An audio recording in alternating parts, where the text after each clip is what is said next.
Hello and welcome mga tol. Sa video nga ito ay pag-uusapan na nga natin etong third match ng Grand Sumo laban dito sa mga Rikishi na sila Baki. At ang magtatapat nga ngayon ay etong si Shachi Hoko at etong si Kaoru Hanayama. Pero bago nga natin simulan yan ay pakipindot muna etong like at subscribe button para na rin sa pag-unlad sa ating munting channel. At tara, simulan na nga agad natin. At simulan na nga natin dito kung saan nandito na nga ang dalawang fighters sa loob ng underground arena. At dito ngay naka-hand pocket pa nga etong si Kaoru Hanayama. Samantalang eto namang si Chihoko mga tol ay excited nga na kung saan tumatalon pa nga siya dito. At nang pinagtapat na nga sila dito o face to face ay dito ngay makikita natin na mas matangkad nga dito etong si Hanayama. At mas mabigat nga rin dito etong si Kaoru Hanayama mga tol. At laking gulat nga dito neto ng Chihoko nang biglang tanggalin neto ni Kaoru Hanayama ang kanyang salamin dito sa gitna ng kanilang face to face na kung saan kinagulat talaga neto ni Chihoko etong mga sugat neto ni Kaoru Hanayama sa mukha nito.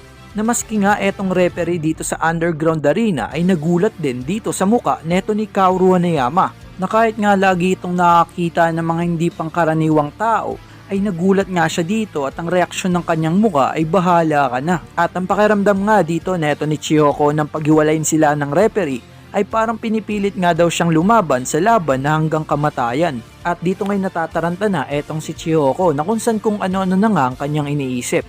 At nasabi niya pa nga dito na handa na ba akong mamatay? At dito ngay pinakalma niya ang kanyang sarili na kung saan sinabi niya nga sa kanyang sarili na hindi, ba't naman ako maghahanda sa ganun? At dito pa nga sinabihan niya etong si Hanayama na amateur pa nga rin daw. At dito nga'y pagtunog ng start ay agad nga siyang lumusob mga tol. Samantalang etong si Kaoru Hanayama ay naka-hand pocket pa rin.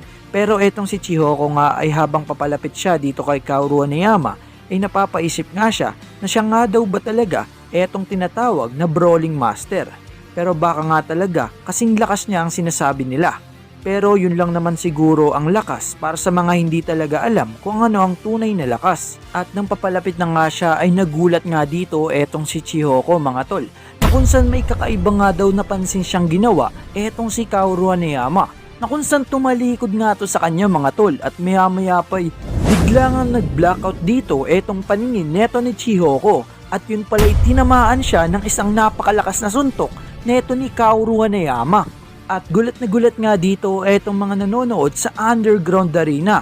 At sa sobrang lakas nga ng suntok na pinakawalan neto ni Kaoru Hanayama ay natanggalan nga ng ngipin sa harap etong si Chihoko. At dito nga'y tuluyang bumagsak etong si Chihoko sa sahig. At maski nga etong si Baki at etong si Katsumi ay laking gulat nga sa ginawa neto ni Kaoru Hanayama dahil pinabagsak niya lang naman ng isang Rikishi gamit lang ang isang suntok. At dito ngay inangat nga ni Chihoko ang kanyang ulo na kung saan gusto niya nga tumayo mga tol.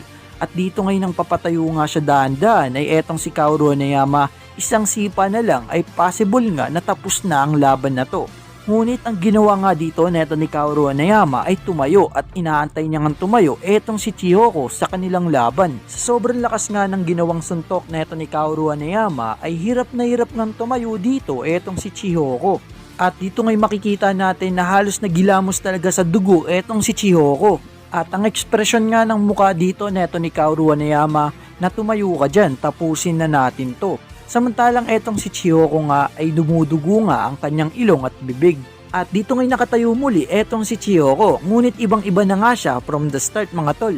Dahil nga ang mukha niya dito ay parang balisana at hindi na makakapag-focus o wala ng laban.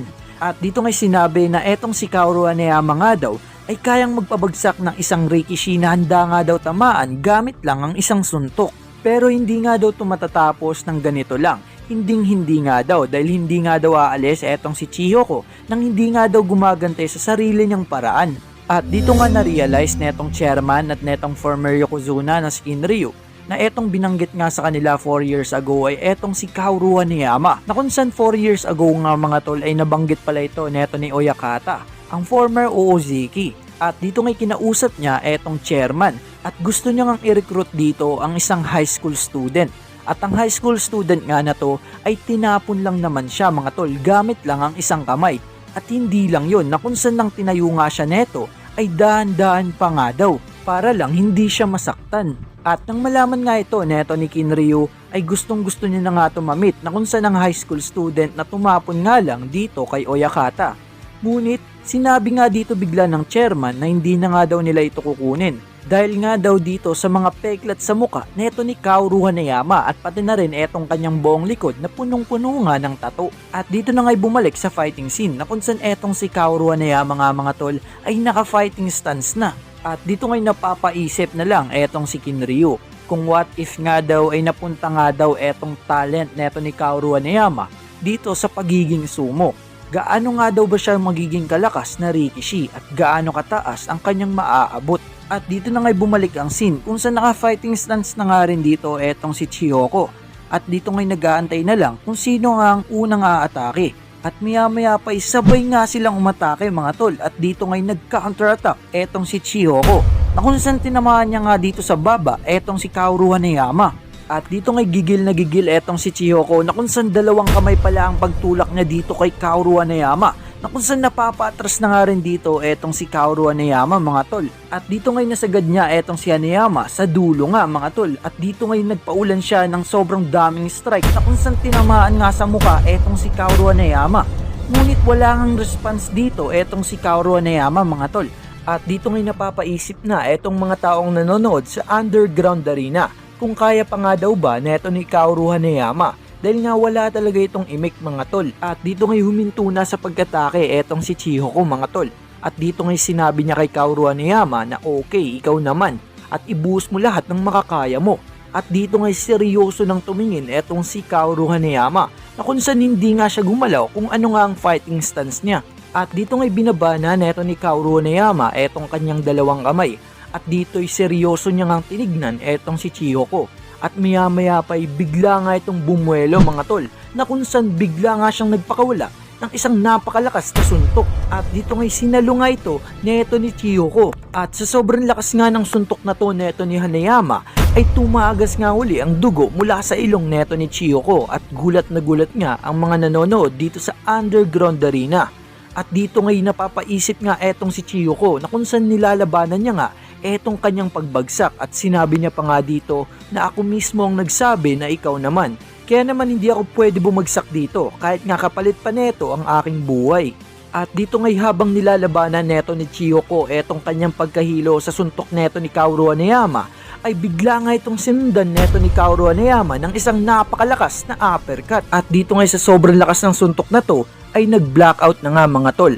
At dito nga'y napaisip na muli etong si Chihoko. At dito nga'y unang dilat niya nga sa kanyang mata ay nakikita niya nga etong mga ngipin na nasa sahig. At nang matauhan nga siya dito ay agad niya nga tinignan etong si Kaoru Hanayama na kung saan nagulat nga siya mga tol. Dahil lang nakita niya nga na si Kaoru Hanayama ay nakaayos na ang buhok at nakasalamin na nga ito. At kumukuha nga ito ng sigarilyo. At dito nga'y tumayo na etong si Chihoko mga tol. At dito nga'y lumapit siya dito kay Kaoru Hanayama. At sinabi niya nga dito, mukhang matagal kitang pinaghintay. At dito nga'y sagot ni Kaoru Hanayama na gusto mo pa ituloy. At dito nga'y sinabi na neto ni Chihoko na hindi na. At doon na nga idiniklara na panalo na nga etong si Kaoru Hanayama mga tol. So doon na nga nagtatapos etong third match ng Grand Sumo against dito sa Rikishi na sila Baki. So bali nga sa kanilang mga laban ay 3-0 na para kila Baki. At ang susunod nga na ilalabas nating video ay eto na ng pip match, etong laban ni Baki against dito si Grand Sumo na sobrang bilis mga tol. At isa lang hinihiling ko sa inyo mga tol, at yun nga kapag umabot nga etong video na to ng 500 likes, gagawa tayo ng laban neto ni Baki mga tol. At syempre sa mga naghahanap nga ng pang-apat na laban, eto nga yung laban neto ni Katsumi against dito sa napakatibay na Grand Sumo. At ilalagay ko lang sa description etong link mga tol dahil nga ito ang una nating nagawang laban against dito sa mga Grand Sumo. At syempre bago tayo magtapos ay shoutout muna sa kanila. Maraming salamat sa panonood at pagsuporta sa ating YouTube channel mga tol. Kaya naman kung nagustuhan mo nga ang video na to ay pakipindot na itong like at subscribe button at mag-comment ka na rin at agad kong ang babasahin yan. At hanggang dito na nga lang tayo mga tol, maraming salamat sa panonood. Peace out!